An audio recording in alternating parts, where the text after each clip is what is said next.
Hi everyone, I'm 고경호, A Practice in Korea. 안녕하세요 여러분, 저는 한국 성형외과 의사 고경호입니다. 오늘은 당신에게 가장 알맞는 쌍꺼풀 수술 방법을 어떻게 선택해야 될지 알려드리겠습니다. 당신도 알다시피 쌍꺼풀 수술은 미용 성형 수술 중에서 가장 쉬운 수술이고 따라서 제일 많이 시행되고 있는 수술입니다. 하지만 이 수술을 많이 시행하는 만큼 많은 사람들이 수술 결과가 좋지 않고 또 그런 나쁜 결과 때문에 꽤 많은 사람들이 행복하지 못한 생활을 하고 있습니다. 그럼 왜 쌍꺼풀 수술은 쉬운 수술임에도 불구하고 좋지 않은 결과가 발생할까요? 우선 수술 과정이 잘못돼서 부자연스러운 쌍꺼풀이 만들어질 수 있습니다. 이것은 당신이 제어할 수 없는 일이죠. 전 그냥 좋은 의사를 찾으세요 라고 말할 수밖에 없네요. 또 다른 이유는 수술 의사가 당신의 눈꺼풀 상태에 대해서 정확하게 판단하지 못하고 당신에게 맞지 않는 수술 방법으로 수술했기 때문입니다.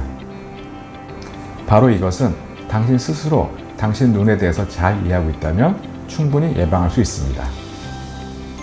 그래서 지금부터 당신의 눈꺼풀이 어떤 상태인지 잘 알아보고 당신에게 맞는 수술 방법이 어떤 것인지 알아보겠습니다.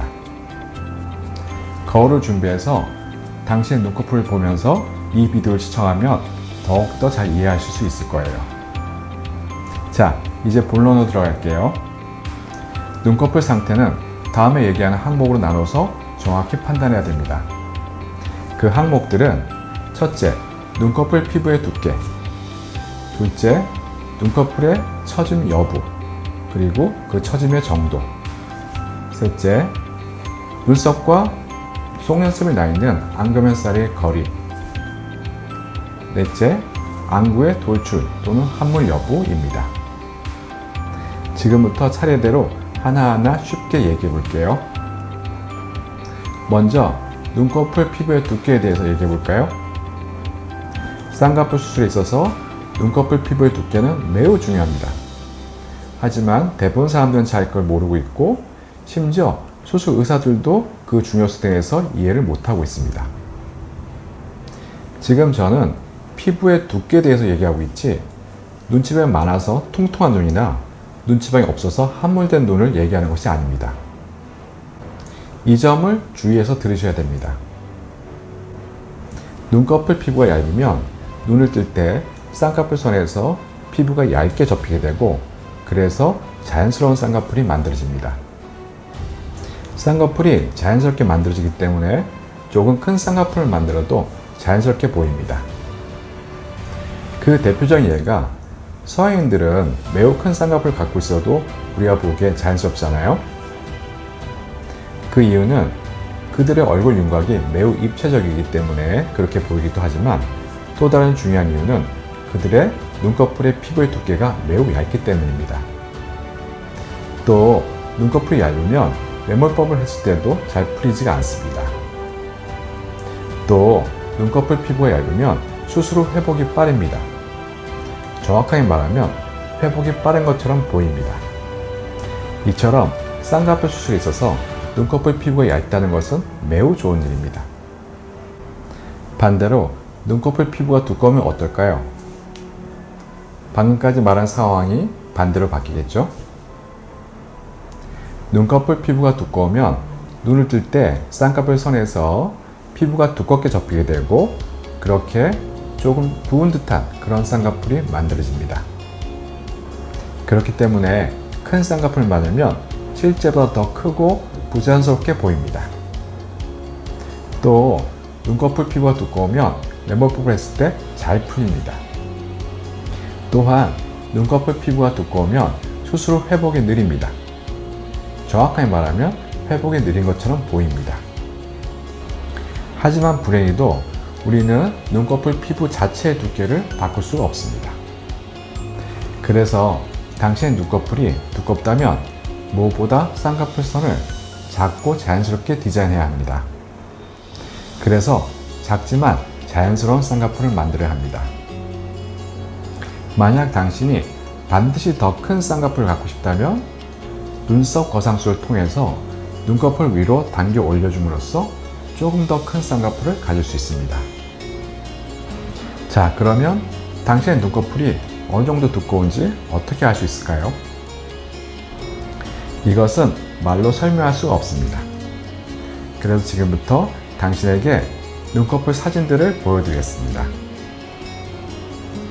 눈꺼풀 피부가 얇은 경우에서 두꺼운 경우로 순서대로 보여드리겠습니다. 당신의 눈꺼풀과 비슷한 눈꺼풀을 찾아보시고 당신의 눈꺼풀이 얼마나 두꺼운지 알아보길 바랍니다. 이것은 동양인에게 얇은 눈꺼풀에 해당됩니다.